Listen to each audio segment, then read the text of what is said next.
Very welcome along to the Matchbook Weekend Football Podcast. Recording a little bit earlier this week for those that like to get their study in early ahead of the weekend's football. I'm your host, Daniel Hussey, joined as ever and the regular duo of Mark O'Haire and Adrian Clarke. And Mark, you refreshed weekend's break.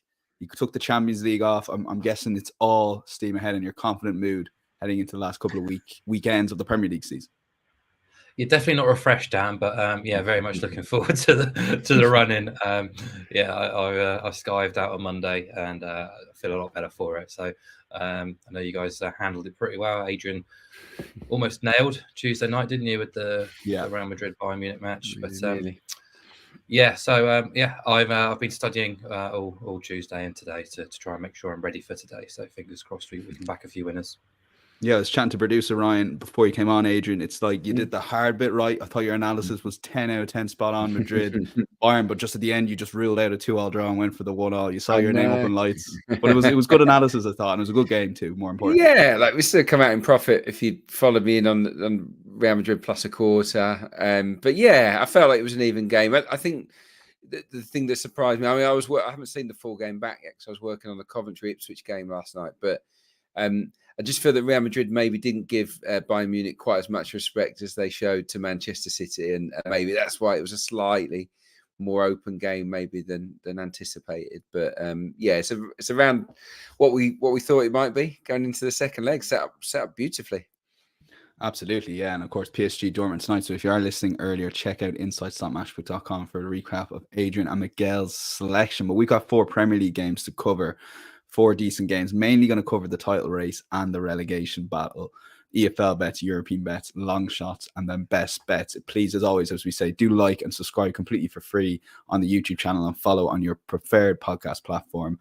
And of course, check out the Matchbook Betting Exchange. All these prices will be invariably best price in the odds checker grid. Plus, our new bet builder product in the UK is proving quite popular, particularly on those Premier League and Champions League days and nights. Let's go. Friday night football. Nice. We haven't had one in a while, I think. Luton versus Everton, at least in the Premier League. Let's take a look at the betting that we currently have on the Matchbook Betting Exchange. What a massive game here for Luton. 272 slight underdogs to Everton, who are 2.7 favourites. The draw is 3.7. Both teams to score, yes, 163 with no available at 258.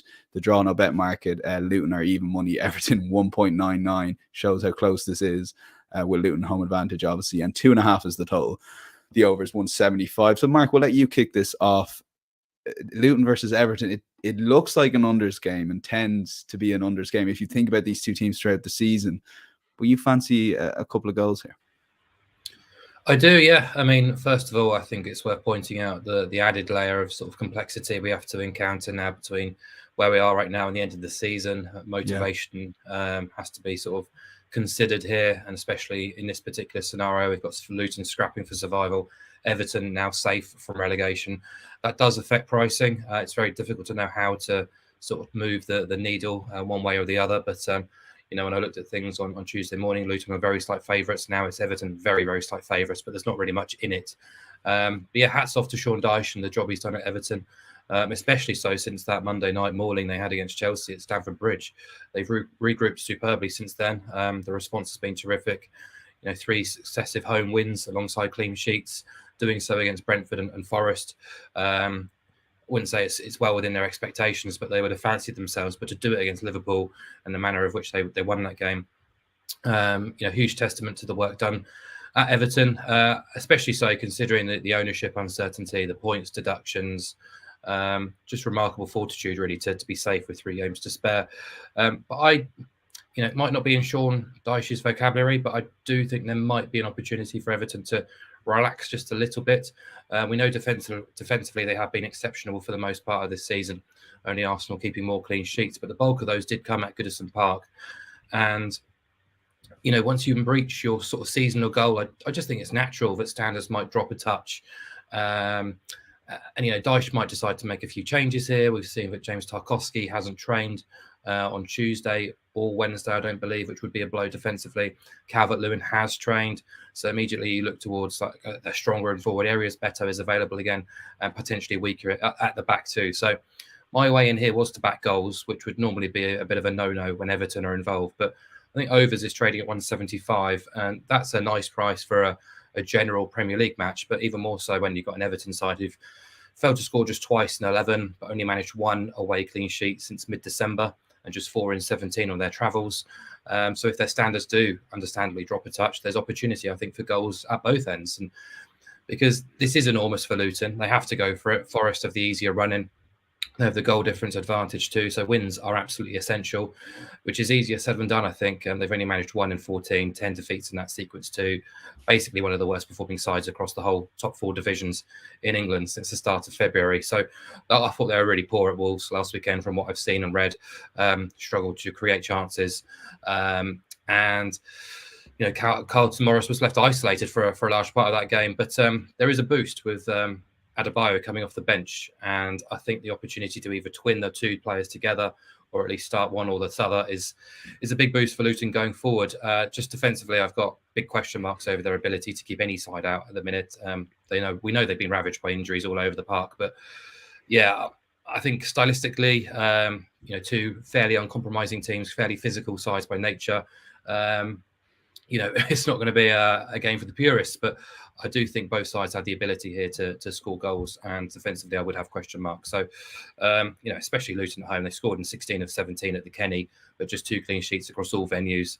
They are hemorrhaging goals at the moment, but they are the both teams to score kings of the Premier League. So just kind of following along those lines and Everton's ability to get on the score sheet recently, I thought it kind of makes it quite an attractive play for me, backing overs at 175. So, I couldn't really trust either team at the prices for various reasons. I thought goals was the way forward. Okay, goals angles over 2.5, 175. Mark attacking that Everton away defensive record, despite the fact they have a good record overall. Adrian's going to take a lot for me to forgive Luton. In the middle of that 1 win in 14 games, I might have fancied them to really get a result against Brentford, and I just can't really forgive that. But as Mark sort of alluded to there, injuries coming back, I guess, is your angle here, maybe? Well, I just find it a very difficult match, really, to call ahead of time because Everton are safe, and you don't know how that's going to impact their mindset at all. If Tarkowski's a doubt, that's a blow. Mikalenko, we know, is out. So, yeah, they're going to be depleted at the back, and that might open the door. Obviously, Adebayo and Morris together, he's a far more fearsome duo than just Morris on his own. So I would expect them at some stage to certainly be paired together in the game, whether that's from the start or not, we'll see. I just think the desire, the will of Luton has to be worth half a goal or a goal here. This is their season. They've not worked this hard just to throw in another Brentford performance. That was a real wake up call for them. They were annihilated. Brentford destroyed them, and they looked broken at that point. But I trust Rob Edwards as a coach, as a motivator to get into the group and to make sure that doesn't happen again. And I think stylistically, it's not a bad match for them because Everton and Luton are kind of almost similar in terms of their styles of play. I think where they come undone sometimes is against these real quick, mobile forwards. They've really caused Luton problems. So I give them a chance here. I'm looking at this, especially with Everton, keeping so few clean sheets away from home. Their away record since winning at Burnley around about Christmas time is 6 losses and 3 defeats. So you can't really back Everton on their away form, even though they've got a good record against the teams at the bottom of the table, the Toffees. That you can't. There's certainly no sure thing away from Goodison. And of course, you look at Luton and say, well, they're not in good form, and obviously that's true. It wasn't that long ago that they beat Bournemouth, and they drew with Forest as well in their previous game. So they've won 4 home games, they've drawn 3. They're always in with a chance, it feels, apart from that Brentford game of getting something out of a game at Kenilworth Road. And as Mark pointed out, they almost always score. And if they get 1 here, it's going to take a very decent Everton performance for them to lose the game. And with that in mind, I want to go with Luton draw no bet, which comes in pretty much at even money. I think it was 1.99 last time I looked. So look, anyway, we lose money as if Everton win, and that's something they've not done for a long time on their travels. So yeah, I'm gonna side with the Hatters here. I think they have to win, or they have to at least get a point Play well this weekend to keep it interesting. Yeah, and I think they will. Okay. Drawn a bet, even money. Decent case, Adrian, I would say.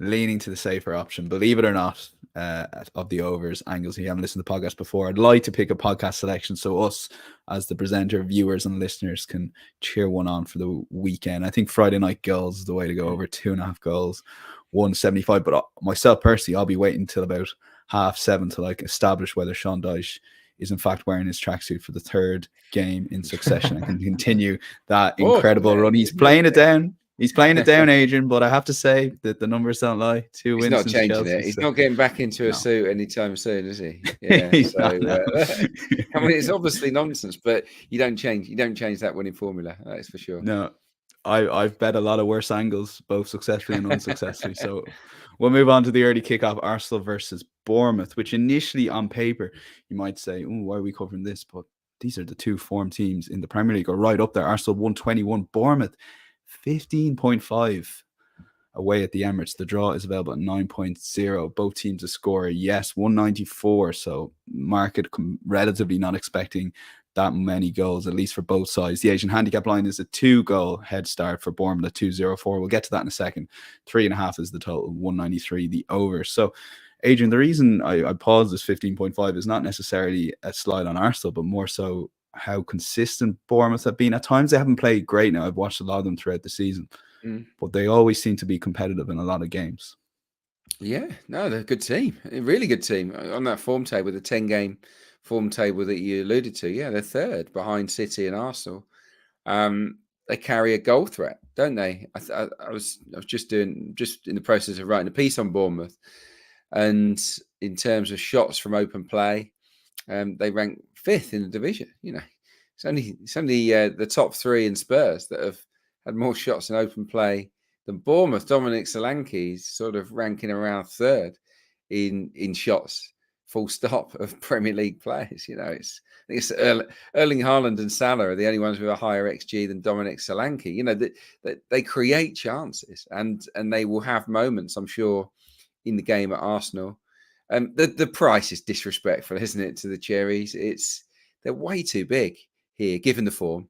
I know that it's a huge game for Arsenal in the context of the title race, but they shouldn't be that far apart, in my opinion. So I have looked at Bournemouth on a handicap. I know that Mark's probably going to go down that route, so I'm going to leave that for him to explain. But that is a definite angle, because they're more than capable of scoring. Away to the top 5 this season, they've scored in all of the games. They did get spanked in pretty much in all of them, really. 6-1 at City, 3-1s at Anfield and at Tottenham, and at Aston Villa.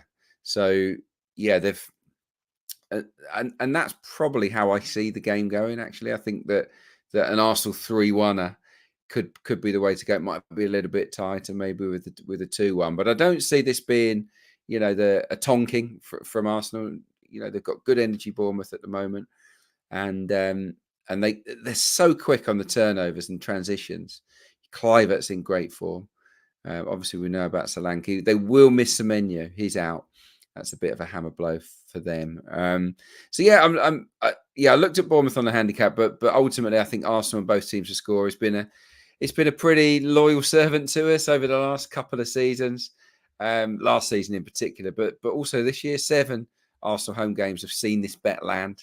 Arsenal winning with both teams scoring, and included in those lists of BTTS wins were Burnley at home, Forest at home, Brentford at home, Wolves at home. So, you know, Bournemouth are more than capable, I think, of getting on the score sheet here. I just think that Arsenal, after having that week off, will be fine. I really do. Obviously, that will be very, very important to them, to Mikel Arteta, to recharge the batteries, to get them fully focused on what is effectively now three-game season. Look, Arsenal almost always score multiple goals at home as well. They did blank, of course, against Villa and West Ham. They scored 1 against Manchester City, of course, in that 1-0 win. In every other game at Emirates this season, they've scored 2 or more, and often it's 3s and 4s and 5s. So I fancy Arsenal to win the game. But I think that Bournemouth can play a part in what should be a decent spectacle. So yeah, I'm going with Arsenal and BTTS, which, when you consider how short Arsenal are on their own, when you pair it with both teams to score and you get 2.54, it feels like it's got to be done. Yeah, I think so too. And Arsenal have a better defensive record away than home. 13 goals away, exactly. 15 goals at home, but that's a game less at home. So if you had another goal maybe to this game, Arsenal both teams to score, yes, 254 for Adrian. And Mark, just a quick one on Dominic Solanke, our weekly Dominic Solanke update. He's now fallen outside the top 4. He's now 5th on his own. The last time I checked, that is. This is a 200-1 poke. A lot of matchbook listeners would have got involved with places in and around the 4 mark. So he's going to fall just short, isn't he?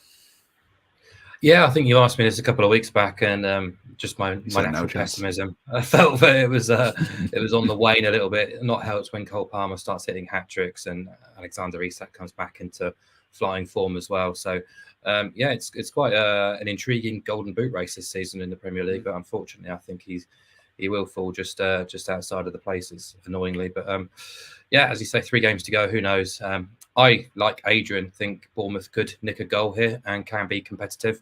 I will be going down the handicap route of backing Bournemouth +2.25. Agree. I think it's just a disrespectful line, a disrespectful price around about Bournemouth. And I completely appreciate we've got a highly motivated home team here. One of the teams gunning for the title against the side in what you could say is mid-table no man's land without a huge amount left to play for. But I do think that does a disservice to Bournemouth, actually. You could question their motives. They've already achieved a club record points haul, which is what Iraola had set out to do a few weeks back and was talking up in the press. They've already achieved that now. So maybe they will down tools from here on in. It's very difficult to know, to be honest. But I think they'll be eager to finish the season with a bit of a flourish, considering the turnaround that they've enjoyed, really, which has been absolutely astonishing, in fairness. And I'm really delighted that they're now getting the plaudits that they fully deserve, because this has kind of been bubbling along. This good form has been bubbling along now for quite some time. Remember, they had failed to win any of their first 9 games. His job was on the line. He left Spain to come to England. His assistant coach couldn't come with him, a failed work permit attempt. So he was out on his own, really. And with Gary O'Neill sort of starting pretty well at Wolves, many people were sort of scoffing at the move. But since then, he's picked up the 5th most points in the Premier League, which has been well documented in the last couple of days. 1 more win, and they've matched their best ever top flight return for wins. They're 2 clean sheets away from another club record, 5 more goals away from their best ever Premier League goal scoring campaign. So there are still targets here for Bournemouth. And I think the likes of Solanke and others are playing for their international call-ups in the summer. So I think they would be motivated. I thought they were excellent at Brighton, played superbly in transitions, caused plenty of issues for the Seagulls. And I think they can absolutely be a danger here to Arsenal, who we talk about their clean sheet returns being the best in the division. But you're right, the majority have come away from Emirates. I think they have been a little bit more get-at-able at the Emirates. Not exactly, I wouldn't say they're sort of shipping goals by the floodload, but I think Bournemouth will fancy their chances of getting on the score sheet. And actually, defensively, Bournemouth have been brilliant since the start of November as well, in terms of their underlying process. Yes, they are conceding goals, but only Arsenal, City and Liverpool have boasted a better expected goals against figure over the last 23 games, which is really quite surprising. I've got Bournemouth 4th on expected points over the last 16 games as well. But there's obviously a concern about their record against the top 5 this season.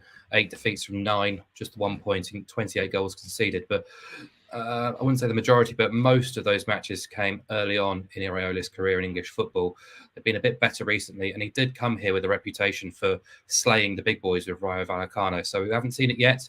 I'm not going to say it's going to happen this weekend, but there has got potential for bringing down the big boys with a sort of smaller stature club. So I do expect Arsenal to win. Of course I do, but at those kind of prices, I'm happy to find an alternative and get Bournemouth on side with a +2.25 goal start here. So Arsenal need to win by 3 or more goals for this bet not to make money. And obviously, if Bournemouth score, Arsenal need 4 for the bet to lose, which is quite a haul, really. And Arsenal have only won by 3 goals or more 4 times at the Emirates this season. Bournemouth have been beaten by that margin just twice on their travels. So, I'm going to sort of give Bournemouth a bit of a shout this weekend that they can be competitive. Okay, we will. I'll lean bigger price. Arsenal both teams to score, yes, but agree with the sentiment that Bournemouth will be competitive. And props to you both. You both gave Bournemouth a good mention on our outright preview, and Bournemouth and Iraola, that is. And yeah, initially wasn't looking great, but fair play to Bournemouth, and hopefully they can finish the season strong. Let's move on. Burnley versus Newcastle. Again, we're trying to cover the games that matter. Burnley 3.6 in the 3 o'clock kickoff here. Newcastle 2.06 favourites. The draw is 4.1. Both teams to score, yes. Big short price, that is 1.5. The Asian handicap line sees Burnley get a half goal start. That's 1.9. Goal line here is 3.5. Mark, we'll send this back to you. I mean, we were talking about this off air because of the points deductions, not necessarily for Burnley picking up points, but they're in this relegation fight somehow. And with this amount of games left, you never know. Yeah, you never know. I was probably as guilty as anyone else, really, sort of writing Burnley off this season. I think it was quite easily done, really. I think after they lost at home to West Ham in late November, they'd taken 4 points from their opening 13 games. But to now be in with a shout of staying in the Premier League, full credit to Vincent Kompany and his players. You know, I criticised him at the start of the season for effectively ripping up a championship side, a championship winning side, a brilliant team last year, and almost starting again. But he seems to have found, I wouldn't say quite the magic formula, but a formula which is starting to garner results, really. Still need a lot to go in their favour, but a run of just 1 defeat in 8 means survival is now in their hands for the first time in what feels like forever, really. On the final day, they face Forest, and right now that could be a playoff to decide who stays up or goes down, really. So I think to claw your way back into that position deserves credit to Kompany and the belief in his squad too, because rightfully criticised this season, but again last weekend they make mistakes playing out from the back, straight into trouble against Manchester United. But the non-negotiables, they've got them in spades, really. The hard work, the motivation, togetherness, the guts. I think Amdouni and O'Haire towards the end of that match just summed it up, really. They left their tanks completely empty at Old Trafford in order to try and get Burnley a point on the board. And the schedule has been a little bit more forgiving than probably most teams in an 8-game sample, just 1 defeat in that 8-game sample. The schedule does, I would say, get more difficult this weekend with a game against Newcastle. But we talk about motivation. There's major motivation on the Burnley side of things coming into this weekend. And I'm going to give them a shot here with a half-goal start at 190 on the Asian handicap. Newcastle are still aiming for Europe, obviously. They've still just smashed Sheffield United for 5. They've won 5 of their last 8. Isak is in red-hot form. But I still think it's difficult to trust them at close to evens when they're playing away from St James's Park, where they've been iffy on their travels all season. 4 away Premier League wins this year, 10 defeats in 16, an average of 2.13 goals conceded per game when playing away from home. And if you look at the underlying metrics, Newcastle are actually only ranked above the bottom 3 in terms of XG process when playing away. So they were beaten fair and square at Palace in their last away day, beaten up really in the first half of that game. I think they conceded about 13 or 14 shots. Fulham dominated them as well previous to that, despite losing that game 1-0. They've already lost at Luton this season. They've still got all those injuries. Quite happy to oppose Newcastle at these kind of prices and give Burnley a shout with a half-goal start. Yeah, seems the one I'd probably lean with.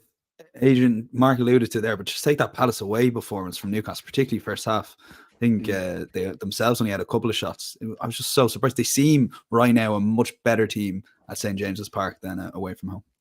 Yeah, it's hard to disagree with that sentiment. At St James's, they're ferocious, aren't they? I love the way that they play, the way that they press, and the way that they create so many good goal opportunities. They give up opportunities though at St James's. We've seen that of late as well.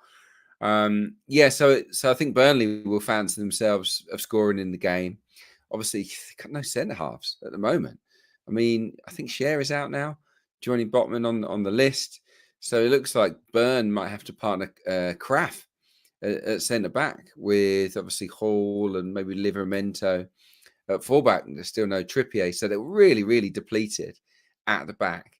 And when you look at Burnley's recent form, the chances they created against Manchester United and in recent weeks, with Fofana and Lyle Foster looking pretty sharp, along with guys like Amdouni and O'Haire, who are just acclimatized now, aren't they, to the Premier League football? It took them a while, but they're there now, and they look of the level. So, I think Burnley can score in this game for sure. Mark's outlined Newcastle's iffy away record, but I look at Newcastle's forward options, and I also think, blimey, that they could cut loose at any time. Isak, obviously, Wilson's fit again. Barnes came off the bench last time out. Gordon's fit. Murphy's fit. This these are very good players that Burnley will find hard to contain. And let's not forget that as well as Burnley are playing, they've gone 17 games without a clean sheet. The last one was before Christmas. So I don't fancy them to keep a shutout at Turf Moor against this Newcastle attack. So both teams to score for me is a really strong play. It's too short on its own. I think you priced it, was it 1.5, something along those lines. I can't tip that up. So not knowing who's going to win the game, because I'm less sure than Mark that Burnley can avoid defeat here, especially with the motivation of Newcastle jumping ahead of Manchester United in the race for Europa League. Yeah, they deserve that probably ahead of United, don't they? So I think they'll be highly motivated to win. I'm going to pair it with. I'm going to go down the Mark O'Haire route and pair it with some booking points, because I checked out the official. And the official for this one is Anthony Taylor, and Anthony Taylor has dished out more yellow cards than anyone else in the Premier League this season by far. He's officiated the most games, in fairness, but in terms of regular Premier League referees, only David Coote averages more yellow cards per game, which is 5.2. than Anthony Taylor's 5 yellow cards per game. All I'm asking for here is over 2. Over 2, over 29.5 booking points. So we're looking for 3 yellow cards, and we're in the money here, along with the both teams to score. It's not a huge price, 1.75. But if you're not sure who's going to win, I would feel very confident on the goals angle, and looking at the referee and obviously how much this match matters to both sets of players, I would envision 3 or more yellow cards in the match. So that's a different way of going at it. Yeah, and as Mark will tell you, Anthony Taylor's got a big assignment tonight with PSG versus Dortmund. I can see that game getting out of hand. Tired, they're like the players, Mark. 3 times a week you'll catch up with them. It'll get a bit narky early yellow card. I presume you're on board with that. Yeah, I like it. I haven't seen the Premier League officials for the weekend, but as soon as Adrian said Anthony Taylor, yeah, I was all over that bet too. So, yeah, would advocate it. He's 19 more yellow cards, by the way, than any other ref this season. Anthony Taylor, he loves it. Yeah, loves it. And why wouldn't you? Let's lock it in. Both teams to score and over 29.5 booking points. Newcastle's players on paper, you would be a bit nervous with Burnley plus half a goal, but that's Mark's selection, 191. But we'll lock in Adrian's one. Both teams to score and over 29.5 booking points. What a game for 4:30. Not necessarily for what's on the line, but more so entertainment. Liverpool 1.5 favourites to Tottenham 5.9 underdogs. The same price is the draw. Both teams to score. Are we ready for this? 135. Mark needs to fill out a little bit, but you're looking at around 1.4 there. The Asian handicap line, Tottenham 1.25 goal head start. Goal line 3.5. Overs 168. Adrian Clarke, how do you get a goals angle with prices like this? It is hard, let me tell you. I've had to graft to try and find something here. Because do you know what? I can't really back either team here. I can't. Let's start with Liverpool. Obviously, their season is sort of fizzling out. They've got the obviously a disagreement between Salah and Klopp, some sort of odd team selections. All doesn't seem well, but at the same time, that it's been so good this season, Liverpool, that you would expect them to maybe recover and bounce back and finish the season strongly for Jurgen Klopp before he heads off, on his sort of sabbatical. So, I don't know what kind of Liverpool we're going to get. Are they completely gone, or will they be at it and determined to finish the season with a bang? And they're up against a Spurs team that have massive motivation to try and catch Aston Villa, but it didn't really impress me in the North London derby. Obviously, it was a really strange game. Arsenal weren't anywhere near at their best, but Tottenham, for me, considering how much the ball they had, they didn't really do anything with it. Outside of set pieces where they looked a threat, they basically just got gifted the 2 goals with Raya and a sort of freak penalty. Other than that, it didn't make David Raya make a save. So I can't really go all in on Tottenham here either. But what I can see is Liverpool getting in behind Spurs' back four, and I can see Spurs getting in behind Liverpool's back four. You can obviously see goals. Both teams to score is a definite part of my angle here. 65% of Anfield matches have had it. 62% of Tottenham's away games have seen both teams to score. It screams goals, really, doesn't it? Spurs have scored in all but 2 away games, albeit they were recently against Fulham and Newcastle. They went on that long run, didn't they, where they scored in every game. But I would expect them to score at Anfield, like a lot of visitors have done this season. I mean, Liverpool haven't kept very many clean sheets. So what I'm going to do, totally sitting on the fence in terms of who wins the game, even though I think Liverpool will. I'm going to go with both teams to score and Spurs to score exactly 1 goal. And that comes out at a nice 2.75. 10 visiting teams at Anfield this season have scored exactly 1 goal. That's quite a lot. And I think that Spurs will score, but whether they'll be afforded the opportunity to get 2 or 3, I'm not quite as confident. I think that Liverpool, this has either a score draw 1 apiece or maybe a 2-1, 3-1 to Liverpool written all over it. So yeah, that's my angle. It is sitting on the fence in regards to the outcome, but it's goals related, which I think you're all expecting. Yeah, Spurs to score exactly 1 goal. Both teams to score 270. When do you want the goal scored, Adrian? That's my question to you. If Son scores after 2 minutes, how are you watching half, yeah. I mean, look, there's not that many teams go to Anfield and get 2s and 3s today. I know Atlanta did. Good point. But this covers 1-1. It covers 2-1 Liverpool, 3-1 Liverpool, 4-1 Liverpool.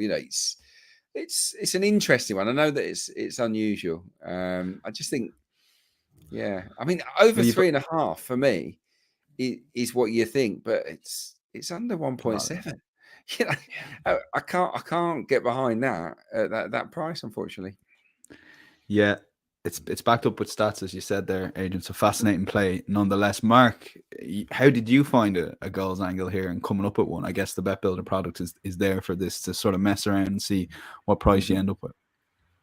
Yeah, exactly that, really. I thought Adrian's analysis of both teams is spot on, really. Normally, Liverpool at Anfield is a cocktail you don't really want to mess with, really. But the way in which they've performed in the last 9 or 10 games since March's international break is concerning, really. They've looked a little bit fried, and the fizz has really kind of gone out of them in the last couple of weeks. I thought they were still in the title race going into last weekend, really, but that's all but ended after the West Ham result. And I was trying to think how many times have they really flexed their muscles since March's international break and looked like the real deal.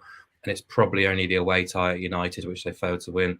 The Brighton game was unconvincing. The Sheffield United game, there was moments where you were pretty concerned. Then they've got the Atalanta matches.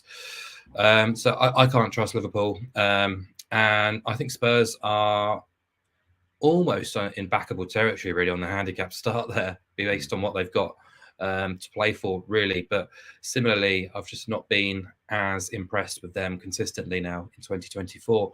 So, yeah, it felt like this was a game which normally would be a must-watch during the season, every season, really. But it's a game where, I'll be honest, there's very little value to be had for me. It's just a game of having an interest bet on something you want to follow, you want to cheer on, you want to get behind. So you have to be with goals rather than against goals, even at those lines.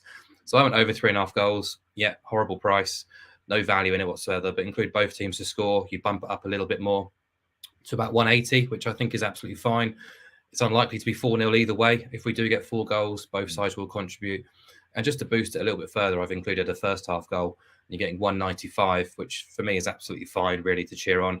I'm effectively saying there's going to be 4 goals or more. Both sides will score, and at least one of those goals will come in the first half. And I don't think that's a huge amount to ask for when the over 3.5 goals is 168. The leap to 195, I think it would be a surprise if at least one of those legs failed to land, and we still get 4 goals in the game. So in terms of the raw numbers, 47% of Liverpool's home games went over 3.5. Only 3 of their home games have been goalless at half-time.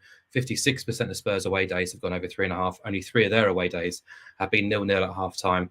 And together, these two teams have scored in 63 of their combined 68 Premier League matches. So pressure potentially off a little bit. Both teams eager to bounce back and make an impression after some poor results recently. Liverpool back at home after a disappointing 3-game spell away. It feels like we should be in for a goals and a bit of a treat. So we'll see how it goes.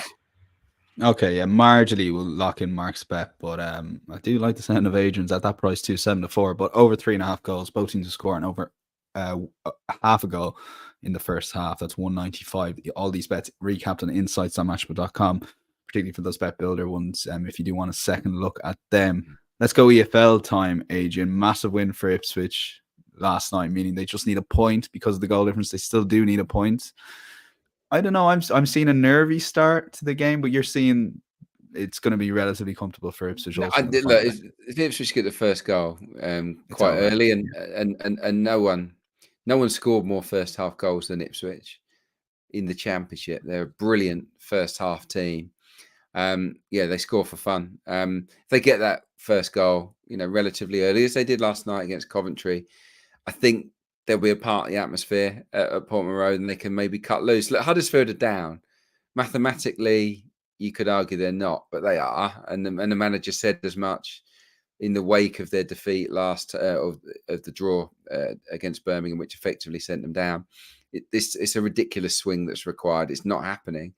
And he called his players out. He called a lot of them out for their stinking attitudes, how they leave early from training and whatnot. He's really savage in his appraisal of some of the players. So I expect a fairly bedraggled Huddersfield to turn up, maybe a few kids, maybe a few youngsters. And I think that they're going to be there as the sort of, they're not going to spoil the party. Ipswich haven't come this far to blow it. I think they're going to cut loose in the game. Really impressed with them again last night. The way that they attack is exciting. It's exhilarating. So quick on those transitions and counters, and they've got numerous goal threats. So, yeah, I fancy Ipswich, but you can't back them because what's the price on Ipswich? Is it 1.12 or something ludicrous? It's a really, really short price. Have you got it for me, Daniel? Because I just want to. Yeah, I just want to 128. 128. Okay, so really, really short.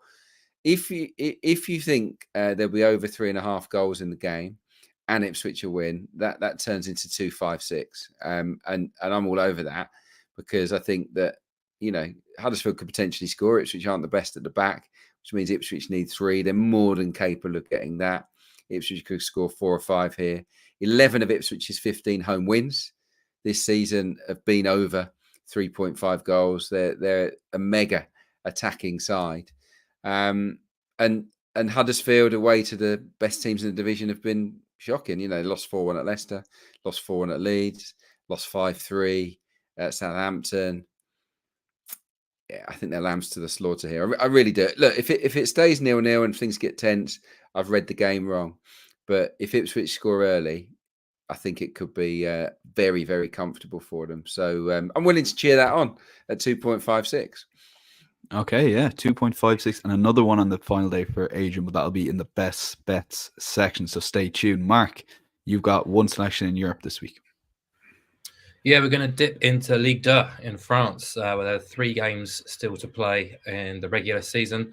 We've got a game between Guingamp and St Etienne. Guingamp are 5 points off the playoffs. St Etienne are in the automatic promotion places, but only 2 points above the playoff positions. So this is a very big, very important game for both teams in a league which isn't exactly renowned for high-scoring shootouts. We're operating at a 2.42 goals per game average this season, and 53% of games have seen both teams to score no bank. And that's the angle I want to take here. It's being offered at 183. So at home, Guingamp have managed 7 clean sheets in 17. Only 6 of those 17 games have seen BTTS oblige. So that's 11 winners from 17 in our preferred market. St Etienne, they are the real deal for me. They're the best team in this division. They are second, but for me, they're the best. And defensively, they are the best by a complete distance, really. They've only conceded 26 goals in 35 games, 9 clean sheets in 12 coming into this, and 10 clean sheets in 17 away from home. If you look at the last 12 games, they've conceded 4 goals, St Etienne, since the start of February. That is, 2 of those 4 goals were penalties. So 2 open goals conceded in 18 hours of football, which is quite outrageous, really. The games have been largely low scoring all season, just 2 goals per game on average in St Etienne games. That's led to 71% of BTTS no winners. That rises to 76% when they play away. 13 of 17 away days, BTTS no.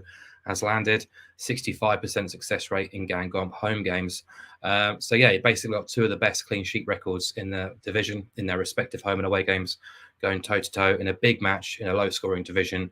BTTS now at 183 does appeal. I should say as well that if you look at the underlying metrics, the non-penalty expected goals figures of Gangomp at home, the average per game comes in at about 180 and St Etienne about 185 as well. So these matches tend to be tight. And I think with the magnitude of games kind of increasing at this stage of the season, I'd expect it to be tighter as well. So BTTS no at 183.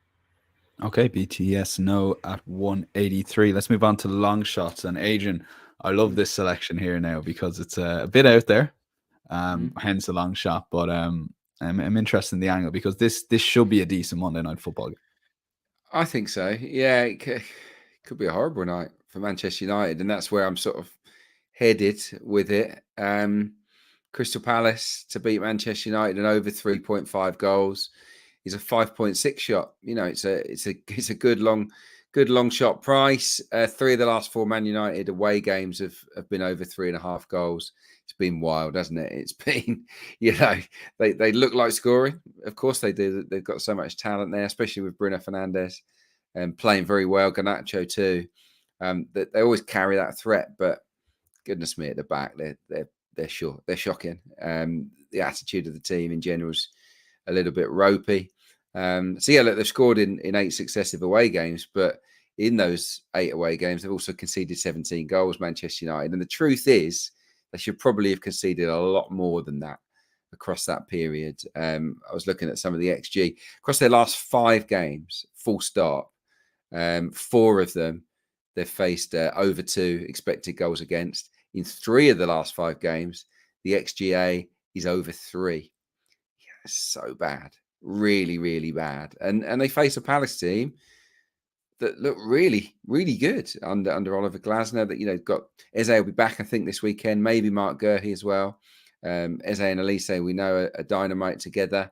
Jean-Philippe Mateta, one of the most informed centre forwards in the division as well, up against the sort of patched up Manchester United central defence. I can see it being a really good game, an open game where United contribute to the scoring, but where Palace create a lot of chances. And of late, they've been excellent. Obviously, they smashed West Ham, didn't they? 5, beat Newcastle relatively easily. Could have been more than that. Scored twice at home to Manchester City, albeit they lost 4-2. So yeah, look, they're quite exciting. They're more fun now under Glasner for sure. And 7 of 17 home games at Selhurst have gone over 3.5 this season, and that's including the sort of previous regime. So yeah, I think the days of sort of Palace being a bit dull on home turf have kind of gone.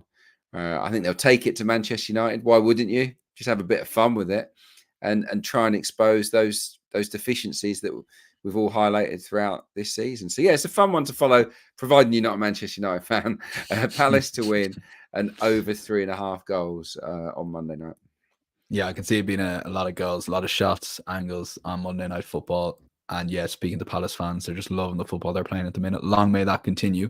And hopefully, yeah, maybe land a long shot. Mark, La Liga is where you've turned to for a bit of an upset. Mallorca hosting 4th place Atletico Madrid. Yeah, so Atletico beat Athletic last weekend. Big result for them. It solidifies their position in the top 4. But as we've said numerous times this season, mainly on the Champions League podcast, really, but they're just not a team to be trusted whenever they're travelling away from Madrid. They've only won 5 away games and 16 in La Liga this season. That includes defeats in half of their away matches. So 8 defeats in 16 away days, just 5 wins.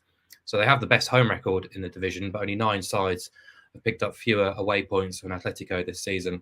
They've already been turned over in half of their 8 trips to teams in 12th and below. So they've got previous in terms of going to bottom half teams and coming up short. And, I sort of vividly remember their recent trip to Cadiz where they were totally outmuscled, outplayed and beaten by one of the worst teams in the division. So very difficult to trust them at short prices away from home this season.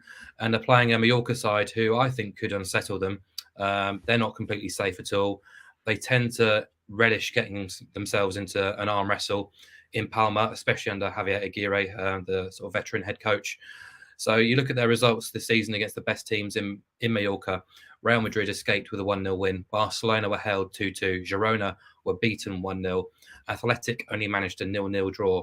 And the reverse game actually between these two ended in a 0-0 draw as well. So Mallorca are very physical. They do the basics very well. Quite similar, I guess, to an Everton type side in Spain. They do the ugly side of the game very well and make life uncomfortable for you. So you look at last season, they beat both Real Madrid and Atletico Madrid 1-0 on the island. So I think the price of 4.0 on Mallorca to beat Atletico Madrid this weekend is nice, but you can just boost it to 4.8 to include under 3.5 goals. Obviously, just condenses the correct scores, but 1-0, 2-0, 3-0, and 2-1. You know, Mallorca aren't the team to win if this game gets escalated into a high-scoring shootout. They like it tight. They like it narrow, sort of low-scoring games. Atleti at 2.18 is just no price to back with confidence. So get Mallorca on side at 3-1 or bigger. I'll be a bit brave and get the 4.8 on Mallorca to win and under 3.5. Okay, that's available, as Mark said, 4.8 on the Matchbook Betting Exchange. Best bets time, Adrian, another championship selection. Leicester against Blackburn, who are still probably need a point to be sure, but look more than likely safe themselves. Are they? I don't know. I'm not sure they are. Because if Birmingham win, and Birmingham have to win, then and Blackburn lose, they will overtake Blackburn on goal difference. So, if Birmingham do the business at home to Norwich, who are already in the playoffs, then Blackburn could be in trouble. So yeah, they need that point.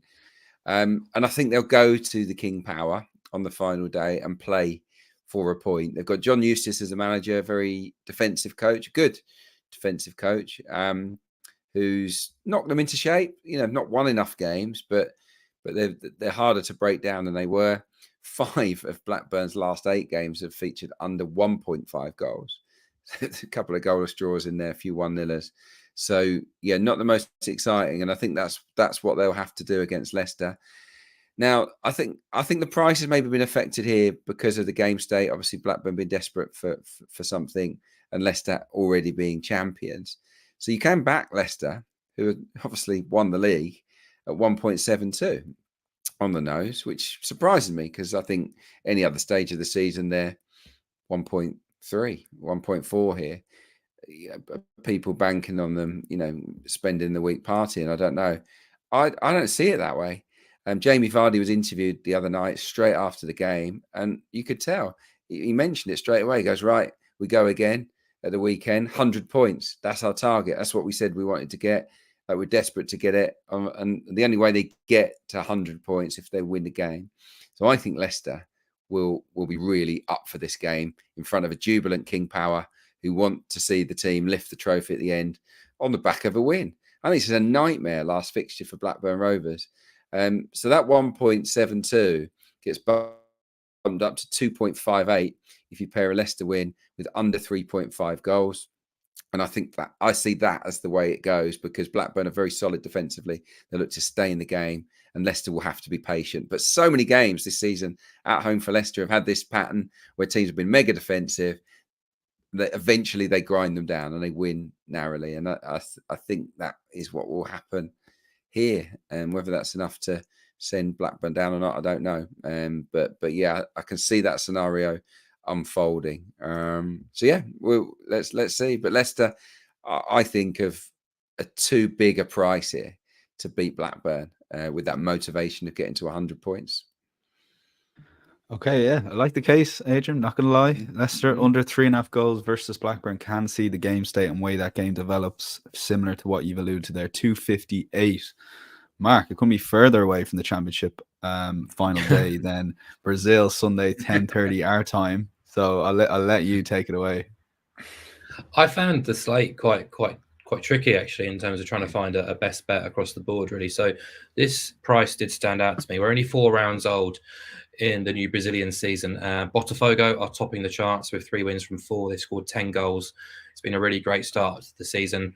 They've got a new head coach in there, Arthur Jorge, who was recruited from Braga back in April. He's been doing very good things in Portugal. They actually played a €2 million release clause to get him back in April. And I think they've been investing pretty wisely, actually, especially in forward areas. Results have been very promising. in line with their underlying data to start the season too, which is always encouraging. A few standout performances in forward areas, and they'll be feeling very confident about themselves after a really big result last weekend. They went away to the Maracanã, obviously a Rio de Janeiro side themselves, but the Maracanã isn't their home stadium. But they went away to the Maracanã and beat Flamengo 2-0 without conceding a shot on target, which is a very, very impressive result. Now they're back at home, where they recently monstered Juventude last time out, and they're hosting Bahia, who on the surface have made a reasonable start, 7 points from 12, but their away record is very sketchy. They lost 2-1 and drew 2-2, despite a reasonable schedule. In those 2 games, they've given up 30 shots, 17 shots on target, and almost 4 expected goals. And that has to be a concern when you go into a side like Botafogo. So include all competitions now, they've conceded at least twice in each of the last 5 away days. If you go back to the beginning of last season and just focus on the league, Bahia have posted 13 defeats in their last 21 away league matches, conceding 171 goals per game. They've actually failed to score themselves in 11 of those 21 matches too. I don't see them massively improving on last season, whereas Botafogo are amongst the contenders for the title this year. So you're getting them at 2.05, which is a price I don't think will be around, let's say, in a couple of months' time, when Botafogo should be challenging for the title. Okay, getting ahead of the market moves in Brazil of all places, but that is Mark's best bet on the weekend card, and a recap of all the guys' picks, as always, insights.matchbook.com. That'll be up around Thursday morning. Until then, my thanks to Mark and Adrian. We'll be back next week to preview the Champions League and then on to the penultimate game of the Premier League season. We've got lots of stuff, though, planned throughout the summer, including Euro 2024. But enjoy the weekend sport. As always, if having a bet, make sure to enhance the enjoyment of that sporting event, but please do so responsibly. We'll chat to you next week. Bye-bye.